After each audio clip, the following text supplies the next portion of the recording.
And joining us now is Treasurer Josh Frydenberg. Good morning to you, Treasurer.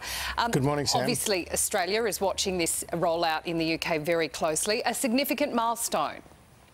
Very much so. This is a very positive development, noting that the UK situation is somewhat different to Australia. They've had more than 1 million infections and around 60,000 deaths, and as we speak, there's not an Australian in an ICU unit or on a ventilator as a result of COVID. So the situations are very different. That being said, we are progressing through our own approval processes, the vaccine, which we hope to conclude by the end of January, and all things going well, if the vaccine is safe and effective, then it will be distributed to the community from March. OK, that is good news. Now, also, Treasurer, some good news for the economy this morning. Consumer confidence has risen to its highest level this year.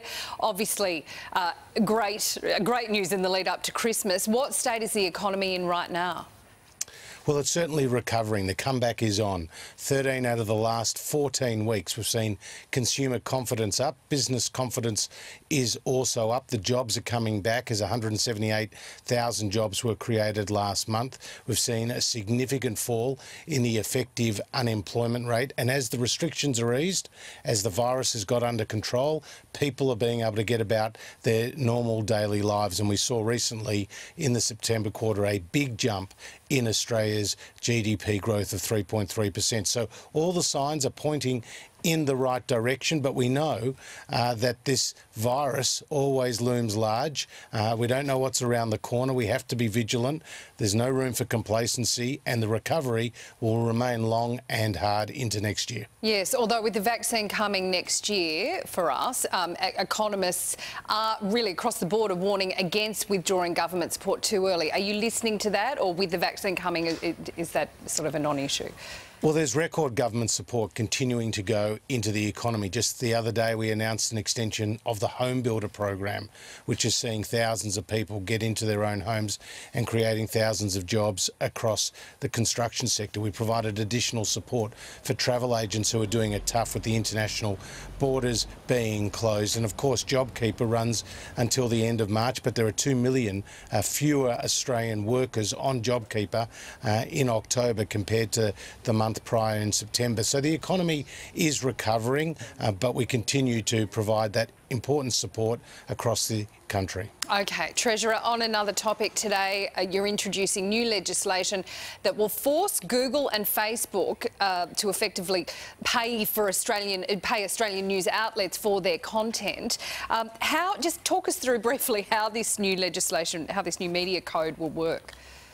Well, Sam, this is a world first, and the world will be watching. It's the culmination of 3 years of hard work by the government and the competition regulator, the ACCC, who produced a groundbreaking report which showed that there was a very concentrated online advertising market, and the power of Facebook and Google saw them in a very dominant position over traditional news media businesses who weren't being paid and fairly compensated for the original journalistic content that they provided. So what we are introducing into the Parliament is a mandatory bargaining code where the parties need to negotiate in good faith. Hopefully they can reach a commercial agreement, but if they can't, then it will move to an arbitration process. They'll both put in their best offer. Arbitrators who are independent will choose that best offer, but the money can only go one way. The money can only go from the digital platforms, Google and Facebook, to the traditional news media businesses, and this, we hope, will create a sustainable and viable Australian media landscape. Right, just quickly, because we know you have to go, Facebook is already threatening to not show Australian news content in response to this. What consequences could this new media code possibly have in the Australian media? Well, there are significant penalties for non-compliance with the code, but what we've sought right throughout this process is to reach a fair and a balanced outcome.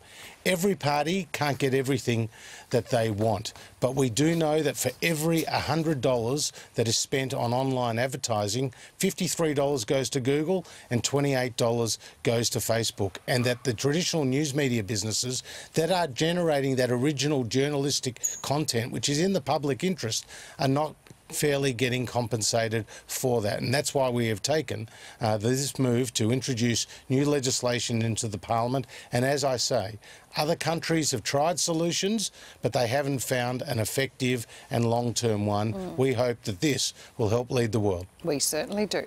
Treasurer Josh Frydenberg, thanks for your time. We appreciate it. My pleasure. Here's